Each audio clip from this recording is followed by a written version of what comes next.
St. Andrews has brought me nearer to Jesus and continues to in new ways every day. We are invited into following Jesus on the way of life. I feel like I'm at home when I'm here, and my relationship with the Lord has just begun. I didn't have one until I came here, and I'm so thankful. I really see the heart of Jesus in this community, and it's just like one beautiful, multi-generational family. That's what the entire Bible is about. Receiving the goodness of God and His mercy and grace and forgiveness, and that being the catalyst and the power to step on the journey of following Him, following Jesus. God put that in us, a natural desire to serve Him, serve others, and that's what we're doing here.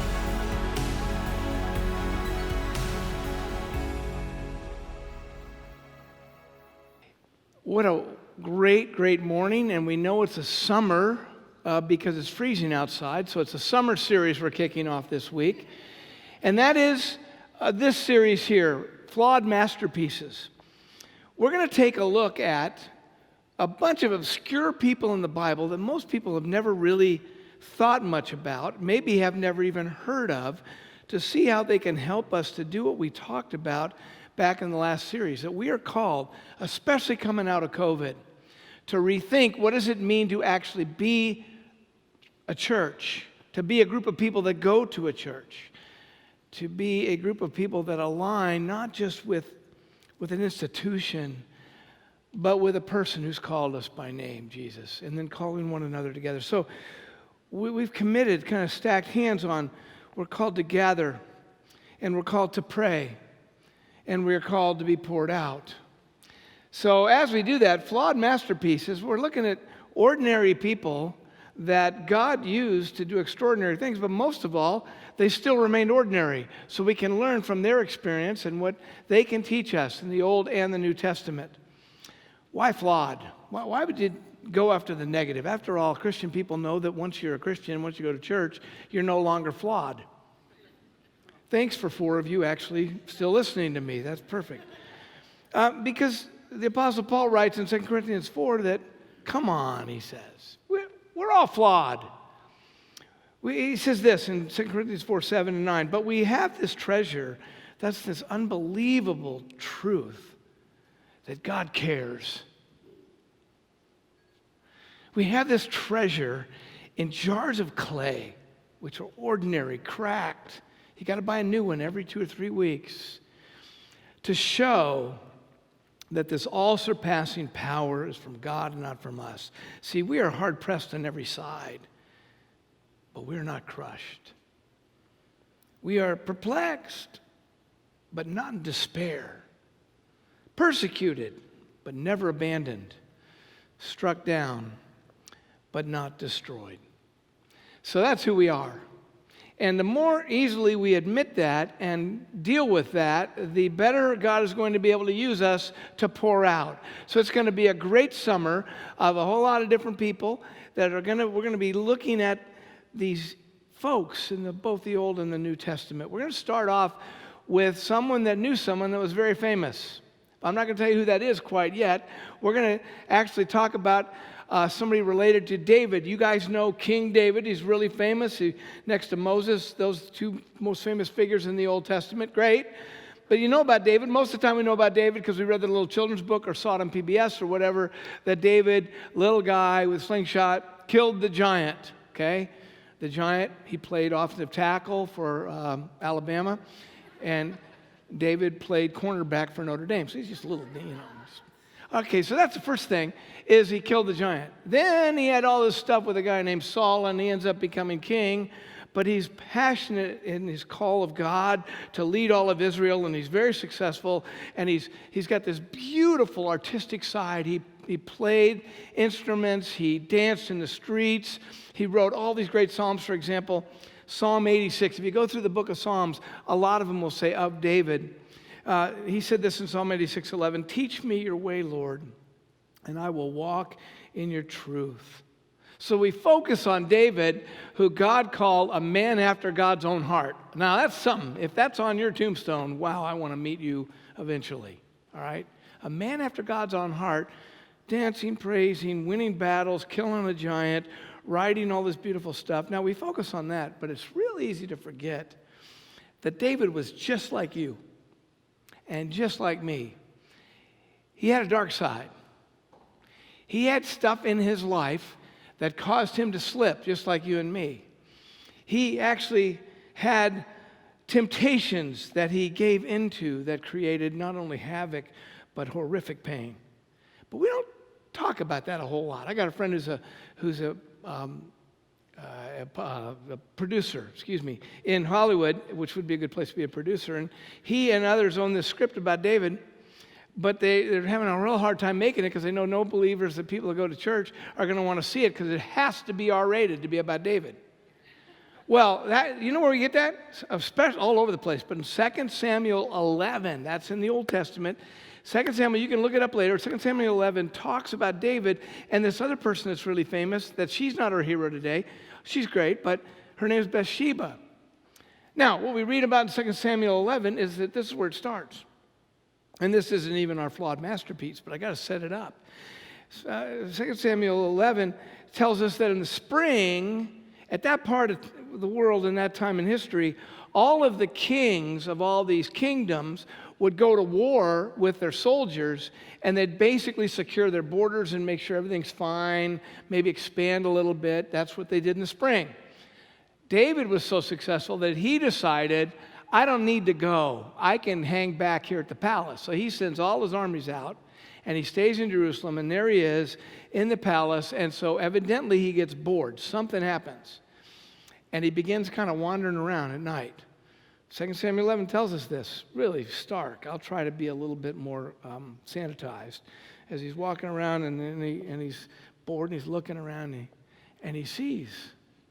No, I'm not meaning to point at you. I'm looking at a place that's kind of empty in the thing there. So right there, okay, he sees right here a woman that was doing something. We don't exactly know what, but he sees, and he does the real kiss of death when temptation starts to take you. He looks twice. Okay? The first look is like, oh boy, okay, well, no. Had he gone out and gotten his horse and gone to war, everything would have been great. But he stopped and he looked again. And then he stared. And then he became creepy. So then he asked one of his guys, one of his servants, hey, come here. Who's that woman down there? Oh, you know her. That's Bathsheba. She's the wife of one of your favorite warriors. You know her husband, Uriah the Hittite. Hittite was kind of a minority population in the kingdom. And he goes, you know Uriah. You think Uriah's great, and you've met his wife. That's Bathsheba. Wow. And he keeps looking and scheming, and the dark side begins to drip all over his soul in a way that causes him to say, would you go ask her to come see me right now? And so he sends his own guys who knew that David was this great hero of God, the one who God said was really his follower, that the praising, dancing, successful king had it all together.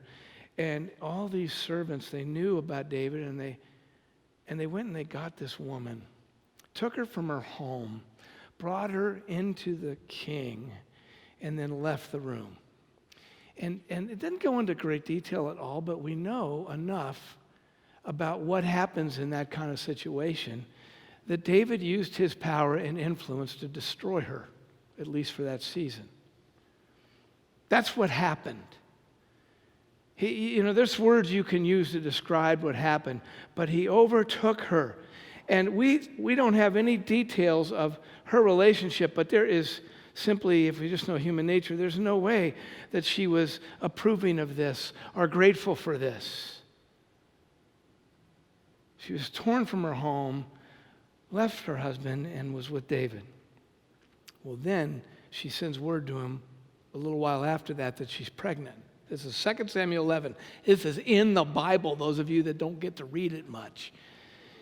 And she says, I'm pregnant. So David goes, what am I going to do? What am I going to do? I know. I'm going to get Uriah to come back, and I'm going to say, take a couple of days off and go be with your wife, and then everybody will think it's his baby. And he does this, but Uriah is such a good guy. He goes, I can't. I'm not going to do that because all the other soldiers are out there in tents. So I'm just going to sleep on the ground, and I'm not even going to see my wife. David's mad. So what does David do the next night? He gets Uriah drunk. This is the man after God's own heart, the king that we love to make little children's videos, and we love to say, hey, kill Goliath, he danced in the streets, he writes great psalms, he raped and murdered, awesome. And so he sends for Uriah again, and he gets him drunk, hoping that he's drunk, he'll go and be with his wife. But even as he was, he still stayed outside. So David gets even more angry and sends him to the front lines and sends word to the head general. He said, put him on the front lines and make sure when the other side attacks, the Ammonites, that you pull back all the other soldiers from him so he'll be guaranteed to be killed. And that's exactly what happened. So he had her husband killed because he wouldn't go in and be with his wife out of loyalty to David and the other soldiers. Pretty despicable, huh? Pretty horrible. I mean, David is flawed. But then God decides that he is going to bring the person called the king's prophet, which was where God would get the attention of kings, and a lot of times that did not go well. And this man named Nathan is our hero, is the man we're looking at. Nathan was an ordinary man who God called and set apart to be the advisor of the king's prophet to David. So God goes to Nathan and he goes, Nathan, I got a job for you. That's 2 Samuel 12. And I'm going to read certain passages from it. So if you're able, I invite you to stand for the reading of God's word from 2 Samuel chapter 12. And if you're following along, you're going to see that there's some verses we're using, verses 1 to 7, and then 9 to 10, and then 13, just because it'll save us some time and get to the point. Starting at verse 1, 2 Samuel 12. Ready?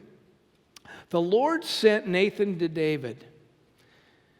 When Nathan came to David, he said, there were two men in a certain town, one rich and the other poor. The rich man had very large number of sheep and cattle, but the poor man had nothing except one little ewe lamb he had bought. He raised it, and it grew up with him and his children.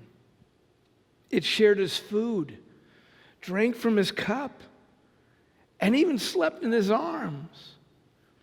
It was like a daughter to him.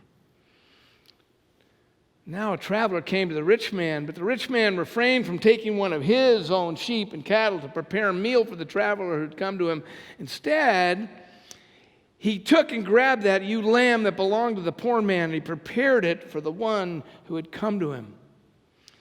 David burned with anger against the man and said to Nathan, as surely as the Lord lives, the man who did this must die. He must pay for that lamb 4 times over because he did such a thing and had no pity. Then Nathan said to David, you are the man. Jump down to verse 9. Why did you despise the word of the Lord by doing what was evil in his eyes? This is Nathan talking on behalf of God to David. You struck down Uriah the Hittite with a sword and took his wife to be your own. You killed him with the sword of our enemies, the Ammonites.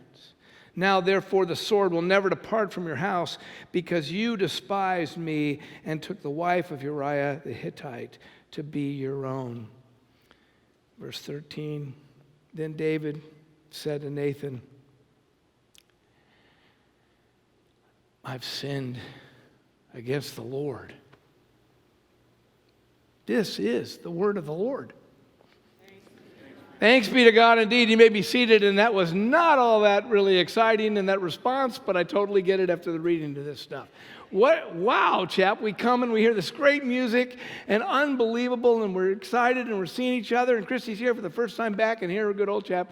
2 Samuel 11 and 12, you're talking about all this stuff.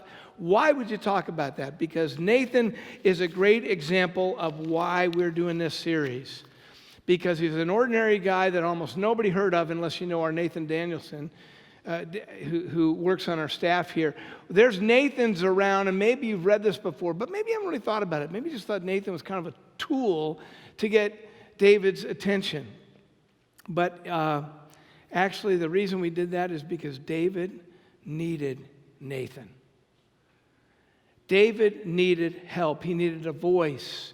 He needed a reminder. He needed a true friend to help point out what he had done. He needed someone to help him to lift himself out of his own defensiveness, his own arrogance that covered up his own guilt and shame, so that he could see objectively what he had done and what had happened. The only way for David to grow, the only way for David to become healthy and heal through this horror that he had committed, was he needed someone. He needed a person to help him see the truth. And that's who Nathan was. So let's see what Nathan did, okay? 3 things he did. First is this. What we read is before this in 2 Samuel 7, we read that Nathan was appointed to be the king's prophet. And what we do know from the entire relationship of Nathan and David is that Nathan knew David. He wasn't just a prophet coming out of nowhere. He didn't come distant from relationship, but he knew him. He knew his heart. He knew his history. He understood he's a flawed masterpiece. And so when Nathan came into this scene, it didn't come in a vacuum. Nathan had already built a bridge of trust through their relationship, which created the environment where he could go to the next step. That's hugely important. And then we move to the next step where he actually speaks to David at the prompting of the Spirit. And you see up there that he loved David enough to help him face the truth of his life. That's how I put it. But the first I wrote down when I'm studying this and working on it for you guys and for me, because everything I do for you, I do for me first, obviously. And the only word I could write down, type out, confront, because that's all I know. I'm a Christian. So, of course, confront's part of our deal. You know, we learn about confront. I'm going to confront. All right, so I typed in confront, and I just didn't like it. I looked at it and went, that seems kind of harsh. So I wanted to do synonyms of this. So in Word docs, I don't know if all of you actually know this, but I'm such a techno genius, you can just tell. Athlete and techno genius. That I go in, I hit the word, you know, and I do the thing where you hit it, and it comes aside. You can look up synonyms for a word, okay? The words that mean the same thing. So I looked up confront. I wanted a synonym that's softer. Here's on the screen what came up. I just copied it. Ready? Challenge, oppose, antagonize, provoke, threaten, defy, tackle, encounter. I mean, these are the words that are synonyms. Are they better? No, they're worse in most cases.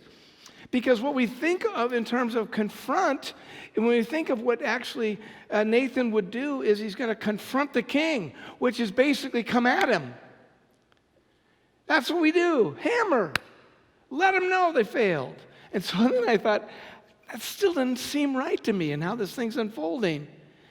Yeah, it was horrible what David did. He deserved to get just hammered, but something else was going on. So then I started looking up, and I do this a lot, is artistic representations of this biblical event.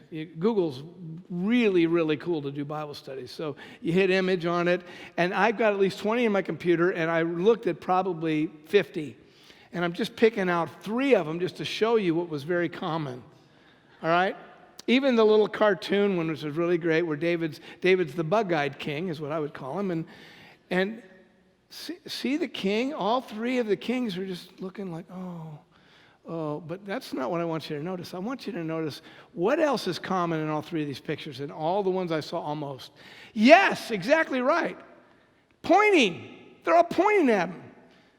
All right, I got to pick on somebody because I did Andy Wolf last time, so I probably need a woman. Debbie, I love you, and you love me, and we're friends. And so, how do you like it? Not a lot, do you? Do you guys like to be pointed at? If you did something wrong, especially, and then somebody comes alongside, and all of a sudden they go, look at him, and look at how David is, and oh yeah. You think that's the reaction most of the time when somebody comes pointing at us? No, the reaction is actually the opposite. When somebody comes out with anger or with power or with aggression or even with their own agenda that they think is holy, but they do it out of relationship, out of understanding the full context, but especially when they do it that causes pain to the one that they're seeking to confront, the reaction is almost never, oh. This is my favorite one, this next one. I just say this for last because I found it so bizarre. Look at kind of this little guy looking up. It reminds me of The Princess Bride, for one thing. And then I thought, no, Mike Pence confronting Tom Brady. That's what I actually thought that looked like. I wanted to Photoshop, but we didn't have time to do it. My face and Tom Brady's. I just thought that'd be so fun. But look at him. This little guy just pointing up at him because, of course, you cannot confront the king who's failed without making sure you point a finger at him and let him know that he failed. Isn't that interesting? I don't really think that's what went on. Church is known by an expression that is so common that it's just become kind of part of our way of speaking. Church is the place, the one place where we shoot our wounded. And that's a great example of that. But he didn't do that. What did he do? He knew him. He had built a relationship of trust. And when God called him to come, God gave them this parable, this little story, as he came alongside of David to allow for David's shame and guilt to be brought to the surface when he realized what he had done through that story. Nathan loved David to get David to see what he had done. And he loved him in such a way that his woundedness and the way he'd caused wounds for others had somehow not kept him from seeing the truth. So Nathan loved David, allowing him to see the truth. And the third thing that he did was he didn't walk away from David. You know, that's the most common thing that happens when somebody's confronted, is not only we're going to hammer them and make sure we point out to them where they're wrong or bad, but then we leave. And it's almost worse, the leaving of a friend, than it is the hitting of a friend. Look what Nathan did. If you go read on, and I encourage you to do this, read 11 and 12, and what you'll see is that Nathan hung in there. Bathsheba's first child died, and so Bathsheba and David, who got married, they mourned that child, and then David comforted her, the scriptures say, and they had another child. And that child was given the name Solomon. But Nathan was still in the picture because Nathan came and gave the child his God-given name on top of his human-given name. The name is Jedediah. So in 2 Samuel 25, you read that Nathan called him Jedediah, which means loved by the Lord. This is very common in that time in history. Dee's grandma actually started that with her family, and we've done that with all three of our kids. They have their name, but then they have this blessing name that all three of them carry. And Nathan was the one that hung in there with Bathsheba and David. And Solomon was this great king, and then even to David's death, Nathan was there to help preserve a lot of chaos in the kingdom as David was dying and Solomon was taken over. See, he knew him, he loved him, and he stayed. So can we learn something from Nathan? We all need a Nathan in our life to help us to see those things and issues and ways that we act and behave, that we defend or deny or justify. And we carry not only that, but the layer underneath it of the shame and guilt that we cause pain to others when maybe we're trying to do the right thing out of our own righteousness, righteous indignation. Maybe you've heard that phrase, which is nonsensical. But we need a Nathan to help us. How do we need a Nathan? How can we grow from a Nathan? Who's a voice, a reminder, a true friend? We need to know three things in order to receive the voice of a Nathan. Okay, you ready? Number one, we need to know that we're known.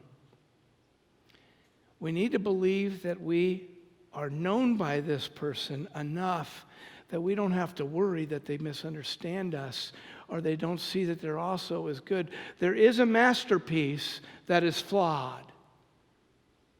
And if we don't feel known, it's going to be much more difficult for us to hear the message that God may want to give to us. And that leads to the second thing, is we need to believe that we're loved enough to help us to face the truth. when somebody worse is gossip. By the way, the scriptures talk about gossip as bad as anything that anybody has done in the Bible in terms of sin. Destructive ways of talking about people, especially in the household of faith. If we're not part of the solution, we have got to keep our mouth shut. But the reality is that we need more than confrontation, especially if we're failed or we've just been flawed ourselves or we've been horrible like David. We need to know that someone loves us enough that they are going to walk us through the process so that we can come to a realization of where we need to come around. We need to confess. We need to be changed by God. All of us carry around shame and guilt. There's not one of us that doesn't. And who's been in our life that's helped us to deal with that without condemning or judging or talking about us? We need a Nathan. And that's what the body of Christ is about. And by the way, the third thing is absolutely true. We need a Nathan to stay with us. I was reading a story that I'd seen a long time ago about a man named, I got to make sure I get this right, William Swenson. He was a Medal of Honor winner in 2009. He was captain in Afghanistan, leading a convoy of Afghan soldiers and U.S. soldiers, bringing some Afghan leaders to a village and the village elders. And as they're taking this convoy through the hills, the word had leaked out, and so there was an ambush that killed a lot of men. And also there's a lot of men that were deeply wounded, so William Swenson, the captain of that thing, he got out and he tried to fire back and to get to safety himself, and then he saw a wounded man. So he ran out to the wounded man, and this all was caught on one of the medevac helicopters that came to take those wounded, even in the midst of the battle. Had kind of illegally, as a new thing, that had a GoPro on their helmet, and they weren't supposed to be showing it, but they took the video of the whole thing. This William Swenson, the head of the whole deal, he was safe because he's behind something, but he sees a man wounded. He runs out in the midst of the fire, and he picks up this severely wounded guy and puts him on his shoulder, runs him back to the helicopter. And it's all caught on camera. Takes this man, places him in the helicopter, and did an extraordinary thing. After he placed him in the helicopter, he stopped. There's a lot of other wounded men out there, battle raging. He stopped and he looked at the man, stroked his face, and kissed him. He not only carried him, he kissed him. Then the medevac attendants started after him, and he ran back to get someone else. Same thing, carried him, looked at him, and kissed him. That's what we need. We need somebody, if they're going to step into our life to help relieve the pain of hiding and holding sin and brokenness and failure. They're going to take our wounds and lift us off the ground and carry us to safety, stroke our cheek and kiss us and stay. Meaning, I will be with you even as you go through this horror of what you've done, David. I will not leave you behind. I am standing with you. I know you. I am flawed like you. We are all David. Do you have a Nathan in your life, ever? Think about your life. Who has come alongside you and carried you and kissed you in such a way to help you discover the things about yourself you need to know? If you have someone like that, maybe jot a little note right now and text them tonight and thank them. Because we all need a Nathan. But here's the other thing, is this is what the body of Christ is about. This is who we are. few weeks ago, I talked about to actually be in community, to actually be a church, to be something that is more than just the caricature of historical religion in the U.S., but actually people that have given their life to Jesus and want to know him and follow him and be healed and set free so that we can pour his love into other people. That's the game. If we're actually going to be that, we have got to recognize that there are Davids all around us who are desperate for the love of a friend. You guys, we need to be a Nathan. We need to learn, how do we care for those that we believe are flawed or failed? No matter how horrible or ridiculous it is, we have to remember that we are the same as them. Every one of us is a Nathan, and every one of us is a David. So may we be Nathans to one another. May we confront where it's necessary, but not by pointing a finger or coming at them aggressively or destroying their reputation and work or life with others, but we come alongside and hold and carry and kiss